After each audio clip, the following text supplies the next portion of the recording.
usikubali kumuoa mwanamke usiyemjua.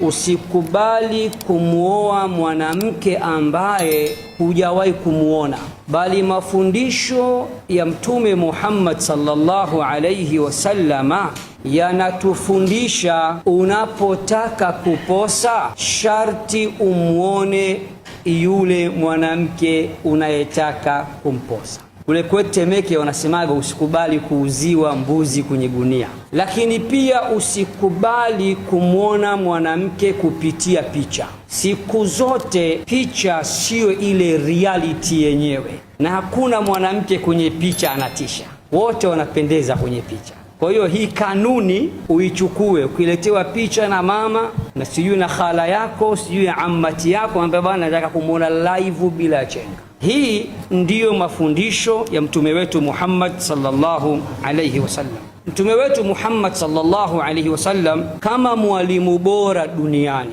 tena ni fundi kuliko mafundi wote, mjuzi kuliko wajuzi wote, anawasemesha waposaji, anawaambia hivi: idha khataba ahadukumul mar'ata, mmoja wenu akimposa mwanamke, fa in istata'a an yanzura ila ma yad'uhu ila nikahiha falyaf'al, ikiwa mmoja wenu atamposa mwanamke, basi atakapoweza, uwezekano ukipatikana wa yeye kumuona live bila ya chenga mwanamke yule, basi na afanye hivyo ili apate kivutio katika vivutio vyake vitakavyompelekea yeye kumuoa mwanamke yule. Wanawachuoni wanasema wanaume, Allah subhanahu wa ta'ala alivyotuumba, kila mmoja ana choice yake,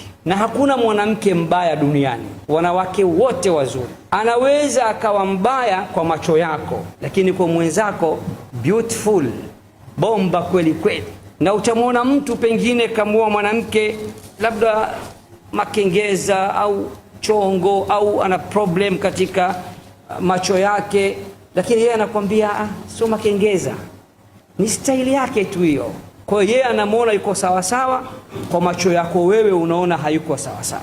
Kwa mtume wetu Muhammad sallallahu alaihi wasallam anatuambia mmoja wenu anapoposa, basi kama atapata uwezo wa kumuona yule mwanamke, basi na amuone. Huenda katika kumuona kwake kukawa kuna kitu kimemvutia yeye kumpelekea aweze kumuoa.